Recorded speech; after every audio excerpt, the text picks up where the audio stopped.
Sir कुछ patients आते हैं, वो बोलते हैं कि हमारा आगे का सामने का ऊपर का हिस्सा आगे है या नीचे का आगे है, पीछे है, तो ब्रेसिस से ठीक हो सकता है अगर वो आ रहे हैं 18-20 ईयर्स की एज में? ओके। तो इसके लिए ना हम लोगों को पता होना चाहिए हमें किस एज में किस चीज़ को ट्रीट करना है। देखो ये हम आजकल जो ऑर्थोडोंटिक ट्रीटमेंट प्लान बनाते हैं वो इस हिसाब से बनाते हैं, प्रॉब्लम को 3 पार्ट में लेते हैं। पहला हो गया डेंटल, फिर हो गया स्केलेटल, उसके बाद होगी सॉफ्ट टिश्यू। इन तीनों चीज़ों को ध्यान में रख के ट्रीटमेंट प्लान बनता है। ऐसा नहीं कि दांत अंदर है, बाहर है, टेढ़े हैं, मेढ़े हैं, उसी से सारा ट्रीटमेंट प्लान बनता है, ऐसा नहीं होता। आप अगर किसी के जॉ को इश्यूज है, नीचे वाला जबड़ा अगर बाहर लग रहा है, तो इसका मतलब कि नीचे वाले दांत या तो टच में आ गए या नीचे वाले जॉ बाहर आने वाले हैं। अगर ये आपको 6 से 8 साल के बीच में दिख रहा है तो इसका ट्रीटमेंट तभी चालू हो जाना चाहिए। डेंटल ट्रीटमेंट नहीं होगा, स्केलेटल जॉ ट्रीटमेंट चालू हो जाएगा, जिसमें ये ट्रीटमेंट ब्रेसिस के ट्रीटमेंट से बिल्कुल अलग होता है। इसमें फोर्स लेवल हाई होते हैं, अप्रोच अलग होता है, अप्लायंस भी अलग होते हैं। लोगों को पता नहीं होता कि किस एज में क्या ट्रीटमेंट करना पड़ता है। कई बार क्लास 3 के पेशेंट्स हमारे पास आते हैं अगर 14-15 साल के या 16 साल के, तो उसमें फेस मास्क थेरेपी हमारी काम ही नहीं कर सकती, ना हम आरएमए कर सकते। रैपिड मैक्सिला के सूचर्स क्लोज हो जाते हैं 10 से पहले ही, 10 ईयर्स की एज से पहले, तो कोई फायदा ही नहीं है।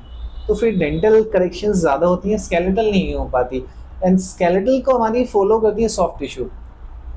तो इसीलिए क्लास 3 वाले पेशेंट्स में ये गाल दबे हुए रह जाते हैं, मैंडिबल ग्रो करता है, फेस इलोंगेटेड सा अजीब सा हो जाता है। मतलब हम अराउंड 4 to 5, 6 to 7 ईयर्स की एज में हम एक बार विजिट कर सकते हैं ऑर्थो कंसल्टेशन के लिए? हाँ, 6 to 7 ईयर्स की एज ग्रुप में एक बार पेशेंट को दिखा लेना चाहिए, क्योंकि उस टाइम हमारा अगर दांत क्रॉस वाइट में भी आ रहा है ना, तो हम उसे ठीक करा सकते हैं। अगर इनिशियल पीरियड में अगर हम क्रॉस वाइट को ठीक कराते हैं तो 3-4 महीने में ठीक हो जाएगी। लेकिन यही चीज हम अगर बाद में कराते हैं तो इसमें बहुत टाइम लगता है। ब्रेसिस ट्रीटमेंट वैसे ही बदनाम है कि सालों लगा देते हैं डॉक्टर की, ठीक नहीं होता। वो तब होता है जब टाइम पे नहीं आते पेशेंट्स। मतलब पेशेंट्स के जो पेरेंट्स हैं, यंग पेशेंट्स के, वो लेके आते हैं उनको 14-15 एज में कि अब इसकी एज है, हाँ, तो अब हम इसका ट्रीटमेंट करवा सकते हैं, बट वो कुछ कुछ केसेस बहुत लेट हो जाते हैं। लेट, बिल्कुल सही। और इसमें ये भी है, अगर क्लास 2 वाला केस है, नीचे वाला जबड़ा छोटा है, तो उसमें तो हमें चाहिए कि पेशेंट आए पीक प्यूबर्टल ग्रोथ स्पर्ट। इसका मतलब ये है बच्चे की लंबाई जब बढ़ रही होती है, जब प्यूबर्टी उसमें आ रही होती है, तो उस टाइम में लोअर जॉ का ट्रीटमेंट बहुत अच्छा होता है, नहीं तो वो केस सर्जिकल बन जाता है। तो पेशेंट को एक अच्छा जॉ हम दे सकते हैं, उसका ग्रोथ पैटर्न भी देखना होता है, एक तरह की पूरी फेस की मॉनिटरिंग हो जाती है। अगर पेशेंट साल में एक बार भी अगर दिखा दे 6 to 12 ईयर्स के बीच में, तो वो ऑर्थोडोंटिक अगर पर्पस से देखें तो बहुत फायदेमंद होता है पेशेंट के लिए। जैसे पेशेंट बहुत लेट आया है कि उसका अब नहीं हम जैसे कर सकते, तो ऐसे स्केलेटल डिफॉर्मिटी का हम फिर कैसे ट्रीटमेंट करें? देखो, फिर स्केलेटल डिफॉर्मिटी का ऑर्थोडोंटिक ट्रीटमेंट नहीं होगा।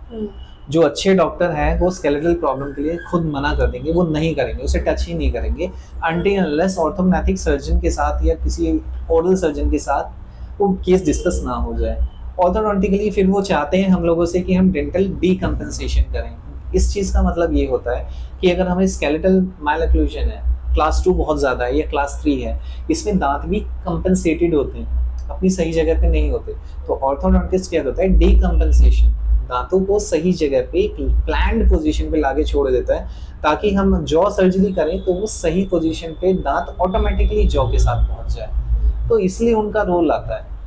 तो ये सब ना करना पड़े तो हम लोग खुद प्रेफर करते हैं कि ग्रोथ मॉडिफिकेशन से ही अगर पेशेंट ठीक हो जाए तो वो सबसे अच्छा होता है, अननेसेसरी सर्जरी में नहीं जाना चाहिए।